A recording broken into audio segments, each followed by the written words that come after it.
Assalamualaikum warahmatullahi wabarakatuh. Kami dari kelompok 7 akan memaparkan hasil diskusi dari kelompok kami yang berjudul Faktor Nilai dan Moral dalam Proses Produksi. Yang beranggotakan Adinda Rizky Aryani dengan NIM 4220043, Neni Wulandari dengan NIM 4220057, dan Dwi Intan Lestari dengan NIM 4220058. Yang pertama yaitu modal. Modal adalah barang-barang atau peralatan yang dapat digunakan untuk melakukan proses produksi. Modal menurut pengertian ekonomi adalah barang atau jasa produksi yang digunakan untuk menghasilkan produk yang lebih lanjut. A. Berdasarkan sumbernya yaitu 1. Modal sendiri seperti setoran dari pemilik perusahaan. 2. Modal asing seperti modal yang berupa pinjaman bank. B. Berdasarkan bentuknya yaitu yang pertama modal konkret adalah rumah pribadi yang disewakan. 2. Modal abstrak adalah nama baik dan hak merek. C. Berdasarkan kepemilikannya yaitu modal individu adalah rumah pribadi yang disewakan. Yang kedua, modal masyarakat seperti rumah sakit umum milik pemerintah. D. Berdasarkan sifatnya yaitu modal tetap yaitu mesin dan bangunan pabrik. Dan modal lancar adalah bahan-bahan baku. Yang kedua yaitu tenaga kerja. Tenaga kerja manusia adalah segala kegiatan manusia baik jasmani maupun rohani yang dicurahkan dalam proses produksi untuk menghasilkan barang dan jasa maupun faedah suatu barang.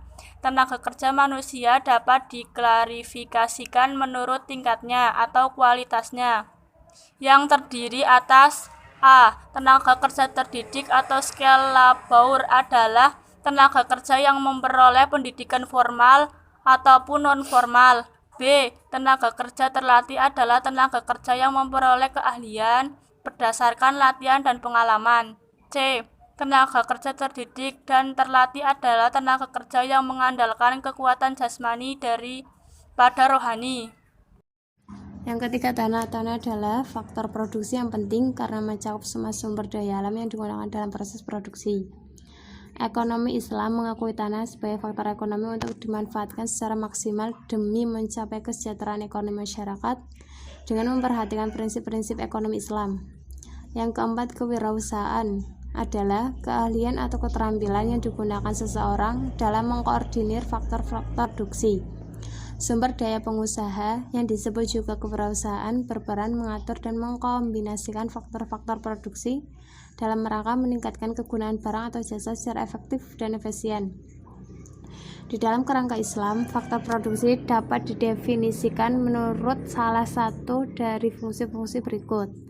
1. Faktor produksi itu memberi jasa produksi yang tertentu dan untuk itu ia berhak menerima imbalan yang tertentu pula, yakni upah atau sewa. 2. Faktor produksi itu dipakai untuk menanggung resiko kewirausahaan dalam sebuah proyek, sehingga tidak menerima upah atau sewa yang fixed. B. Perilaku produksi dalam Islam. Muhammad berpendapat bahwa sistem ekonomi Islam digambarkan seperti bangunan dengan atap akhlak. Akhlak akan mendasari bagi seluruh aktivitas ekonomi, termasuk aktivitas ekonomi produksi. Akhlak merupakan item utama yang harus diperhatikan bagi seorang muslim, baik secara individu maupun kelompok, agar selalu berada pada bidang yang dihalalkan oleh Allah dan tidak melampaui batas yang diharamkan.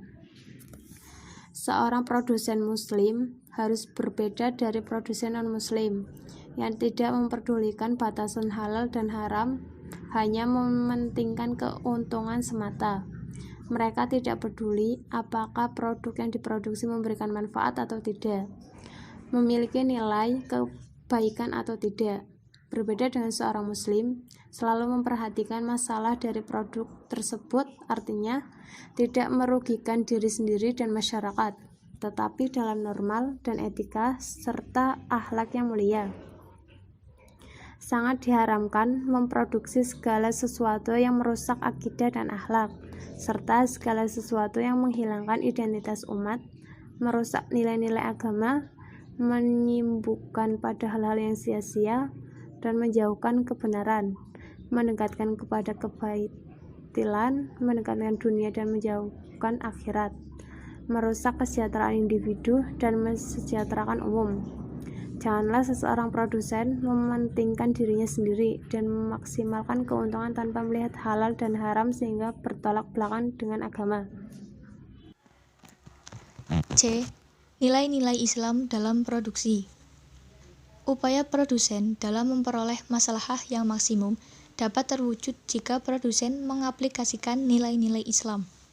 Seluruh kegiatan produksi terikat pada tatanan nilai moral dan teknikal yang islami, sebagaimana kegiatan dalam mengorganisasikan faktor produksi, proses produksi, hingga pemasaran dan pelayanan kepada konsumen yang mengikuti moralitas dan aturan teknis yang dibenarkan oleh Islam.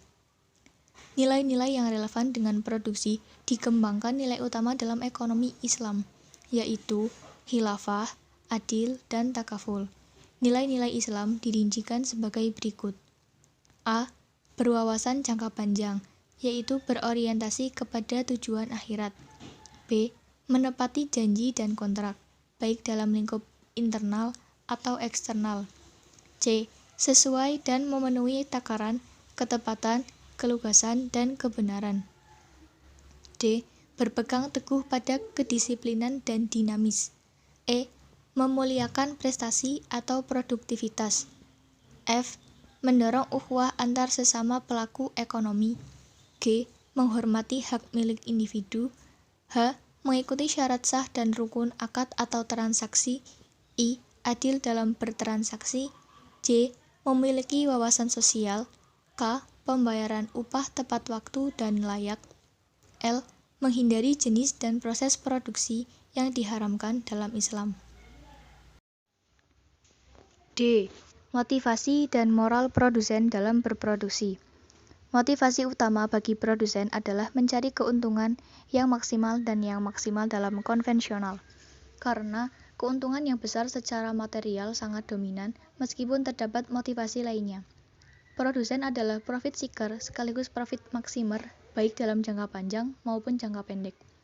Isu penting yang kemudian berkembang menyertai motivasi produsen ini adalah masalah etika dan tanggung jawab sosial produsen yang terkait dengan moral. Keuntungan maksimal merupakan insentif dalam melaksanakan produksi. Motivasi mencari keuntungan maksimal menyebabkan produsen mengabaikan etika dan tanggung jawab sosial produsen. Motivasi dalam mencari keuntungan maksimal seringkali melakukan pelanggaran hukum formal. Skala internasional adalah masalah negara-negara maju mengimpor kayu dalam jumlah besar yang merupakan hasil curian dari hutan negara-negara seperti Brasil dan Indonesia. Illegal logging telah banyak memberikan support kepada perekonomian negara-negara maju karena dengan menggunakan illegal logging, mereka bisa menekankan biaya produksi dalam jumlah yang signifikan yang berarti memperingan beban perekonomian mereka. Tuntutan dan sekaligus protes yang diajukan oleh negara penghasil kayu terbesar di dunia kepada negara-negara yang tergabung dalam G8 agar membuat legislasi yang melarang warganya untuk tidak mengimpor kayu hasil illegal logging tidak pernah direspon positif. Contoh tersebut terlihat jelas bahwa ada usaha sistematis dari negara-negara maju yang tergabung dalam kelompok G8 untuk melakukan pencurian kayu. Dengan tidak adanya legislasi mengenai hal ini, maka hukum formal masyarakat di negara maju merasa sah dalam mengonsumsi kayu haram tersebut. Tindakan tersebut sangat merugikan negara-negara penghasil kayu tersebut. Oleh karenanya, merupakan pelanggaran etika. Pendapat Friedman yang mengatakan bahwa jika dunia usaha memikirkan dan mengambil tindakan dalam usaha yang mengatasi masalah sosial dan etika akan bisa merusak mekanisme alokasi yang dimiliki oleh pasar, yang tidak berdasar. Justru sebaliknya, dalam kasus illegal logging yang dipaparkan di atas, akan menimbulkan misalokasi dari sumber daya yang dipakai dalam ekonomi. Sebab, input yang digunakan dalam produksi tidak sepenuhnya diperhitungkan dalam biaya produksi. Selain itu, hal ini akan meningkatkan jumlah permintaan dalam taraf yang substansial terhadap kayu-kayu hasil illegal logging yang seterusnya akan terjadi perusakan terhadap hutan dengan tingkat yang semakin cepat, sehingga pada akhirnya akan menimbulkan kerusakan lingkungan global yang sangat serius. Motivasi produsen dalam memaksimalkan keuntungan seringkali merugikan pihak lain, sekaligus dirinya sendiri. Dalam pandangan ekonomi Islam, motivasi produsen semestinya sejalan dengan tujuan produksi dan tujuan kehidupan produsen itu sendiri. Jika dalam Islam menyediakan kebutuhan material dan spiritual untuk menciptakan maslahah, maka motivasi produsen tentu saja juga mencari maslahah, di mana tujuan tersebut sesuai dan sejalan dengan tujuan kehidupan seorang muslim. Mungkin itu saja yang dapat kami sampaikan. Saya mewakili teman-teman saya mengucapkan terima kasih kepada teman-teman yang sudah menyimak video presentasi dari kelompok kami mengenai faktor, nilai, dan moral dalam proses produksi. Sekian presentasi dari kami, kurang lebihnya mohon dimaafkan. Wallahul muwaffiq ila aqwamit thoriq. Wassalamualaikum warahmatullahi wabarakatuh.